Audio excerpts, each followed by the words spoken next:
할렐루야. 12월의 첫날입니다. 한 달 동안도 주님께서 날마다 함께 동행해 주시고 복 주시는 귀한 한 달이 되실 수 있기를 예수님 이름으로 축원을 드립니다. 잠언 21장 21절 말씀을 다시 읽겠습니다. 공의와 인자를 따라 구하는 자는 생명과 공의와 영광을 얻느니라. 아멘. 오늘 말씀에서 하나님께서 생명, 공의 그리고 영광을 더하여 주실 인생이 있다는 것을 우리가 볼 수 있습니다. 오늘 이 말씀을 통해서 우리에게 주신 하나님의 마음을 좀 같이 나눠봤으면 좋겠어요. 먼저 우리가 주목해 보고 싶은 것은 따라간다는 말씀입니다. 따라간다 이렇게 번역이 된 히브리어 본문이 로데프라는 말입니다. 이 말은요, 뒤를 쫓아간다, 추적을 한다 이런 뜻도 있고 박해라는 뜻도 있습니다. 우리가 만약에 생전 처음 가는 길을 가야 돼요. 어떤 길인지 아무것도 모릅니다. 어디로 가야 되는지 어떻게 가야 되는지 알지도 못해요. 게다가 우리가 가야 될 여정에 고난이 잔뜩 기다리고 있다. 만약에 여러분이라면 이런 길을 걸어가야 될 때 어떤 기분이 들겠습니까? 하나님께서 확실하게 공의와 인자하심을 인도해 주신다. 그런 약속을 받는다 할지라도 우리가 그 길을 걸어가는 것이 꽤나 망설여질 겁니다. 하지만 용기 있게 그 길을 걸어간 사람이 성경에 있죠. 바로 아브라함 이야기입니다. 아브라함의 신앙 여정, 성경이 우리에게 이렇게 얘기해 줍니다. 히브리서 11장 8절을 같이 봅니다. 믿음으로 아브라함은 부르심을 받았을 때에 순종하여 장래의 유업으로 받을 땅에 나아갈새 갈 바를 알지 못하고 나아갔으며. 아멘. 아브라함은 도대체 어디로 가야 하는지 갈 바를 알지 모르고 나갔습니다. 하지만 하나님께서 이 길을 공의와 인자하심으로 인도해 주실 것이다. 그것을 믿고 순종하여 그냥 떠난 겁니다. 이 순종하여 떠난 이 아브라함 같은 사람들을 위해 예비되어 있는 것이 오늘 본문 뒷부분에 나오는 생명, 공의, 영광인 줄 믿습니다. 우리가 아브라함처럼 공의와 그리고 하나님의 인자하심을 따라가면 어떤 복을 받겠습니까? 첫 번째는 생명이다 그랬어요. 신명기 30장 20절 말씀을 같이 한번 보시겠습니다. 내 하나님 여호와를 사랑하고 그의 말씀을 청종하며 또 그를 의지하라.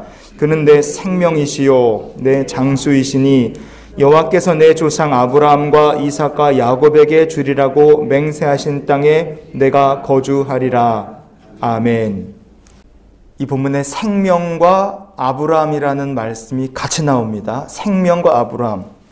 이게요, 생명과 아브라함이라는 말이 같이 나온 성경 전체에서 유일한 본문입니다. 여기 하나밖에 없어요. 여호와를 사랑하고 그리고 그 말씀을 청종하고 의지하는 사람에게 하나님께서 그의 생명이 되어 주십니다. 아브라함이 끝까지 하나님하고 동행했어요. 그래서 아브라함은요, 생명이 되시는 하나님을 자기 생명으로 얻은 겁니다. 우리도 생명이 되시는 하나님, 그 하나님과 끝까지 동행하는 성도가 되기를 원합니다. 그러면 하나님께서 우리의 생명이 되어 주실 줄 믿습니다. 두 번째로 공의와 인자를 따라가는 자가 받을 축복이 무엇이냐? 오늘 본문에 보면 공의다 그랬습니다. 신명기 9장 5절 말씀을 또 찾아봅니다. 내가 가서 그 땅을 차지함은 내 공의로 말미암음도 아니며 내 마음이 정직함으로 말미암음도 아니며 이 민족들이 악함으로 말미암아 내 하나님 여호와께서 그들을 내 앞에서 쫓아내심이라. 여호와께서 이같이 하심은 내 조상 아브라함과 이삭과 야곱에게 하신 맹세를 이루려 하심이니라. 아멘. 이 신명기 9장 5절 본문에도 공의와 아브라함이란 이름이 같이 나옵니다. 그런데 공의와 아브라함이 같이 나오는 것도 성경 전체에서 이 구절이 유일합니다. 이스라엘 백성들이 약속의 땅을 차지하게 된 비결이 도대체 뭐냐? 그들의 공의 때문이냐? 아니죠. 정직함 때문이냐? 아닙니다. 도대체 그 비결이 무엇이냐? 아브라함에게 주신 맹세가 있었기 때문에 그렇습니다. 아브라함이 완벽한 사람이 아니었습니다. 인간적 실수, 흠이 그에게 분명히 있었어요. 그러나 아브라함이 끝까지 공의의 하나님을 따라갔습니다. 그래서 아브라함은요, 공의의 하나님과 뭘 맺었습니까? 언약을 맺었어요. 이 언약이라는 것이 바로 아브라함이 공의를 얻었다는 증거입니다. 왜냐하면 공의의 하나님께서 그에게 주신 약속이었기 때문에 그래요. 그 약속 때문에 하나님께서 그 오랜 세월이 지나도 아브라함과 그 후손을 잊지 않으셨습니다. 여러분, 하나님께서 약속 주신 사람, 언약 맺은 사람들이 바로 공의를 얻은 사람들입니다. 우리는 십자가 언약을 맺은 사람들이에요. 그래서 우리도 하나님께서 공의를 이미 주셨다는 것을 여러분 꼭 믿으시기 바라요. 우리가 주와 맺은 언약은 영불변합니다. 그 언약을 붙들고 아브라함처럼 믿음의 길, 공의를 따라가는 저와 여러분이 될 수 있기를 축복합니다. 마지막으로 공의와 인자를 따라가는 사람들은 어떤 축복을 받게 되느냐? 오늘 말씀에 따르면 영광이 있다 그랬어요. 사도행전 7장 2절 말씀을 마지막으로 보시겠습니다. 여러분 부형들이여 들으소서. 우리 조상 아브라함이 하란에 있기 전 메소포타미아에 있을 때에 영광의 하나님이 그에게 보여. 아멘. 여기 말씀에도 영광이란 이름하고 아브라함이 같이 나오죠. 영광과 아브라함이 같이 나오는 본문도 성경 전체에서 이거 하나입니다. 영광의 하나님께서 아브라함의 믿음의 여정에 끝까지 함께 하셨어요. 그렇기 때문에 공의와 인자를 따라갔던 아브라함이 영광을 얻은 겁니다. 오늘 이 말씀을 우리가 그래서 이렇게 한번 정리해 봤으면 좋겠어요.